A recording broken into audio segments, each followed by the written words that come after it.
So with our test, what we want to do is create a test that says it should, and then validate a valid, or actually let's simply keep it simple. It should validate phone number, right? So there we go.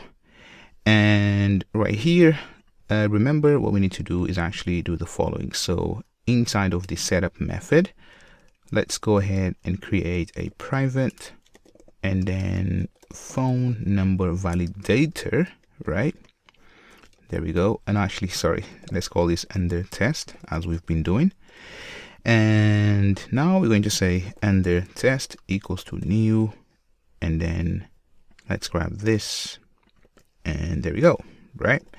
So you can see that we don't even have this class, right? So if I try and run this, so let's try and run this test, you can see that you know, it hasn't compiled, right? So we get a compilation error, and this is because the phone number validator class does not exist. And this is part of test driven development, right? So now we need to go ahead and actually create the class. So let's go ahead and create a package,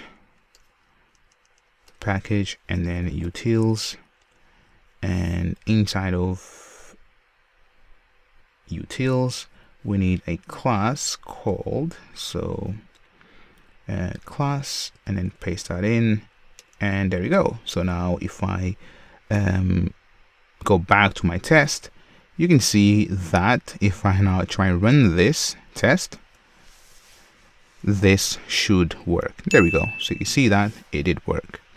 So now that we have the first step out of the way, next let's go ahead and see how we're going to carry on with the building blocks of TDD.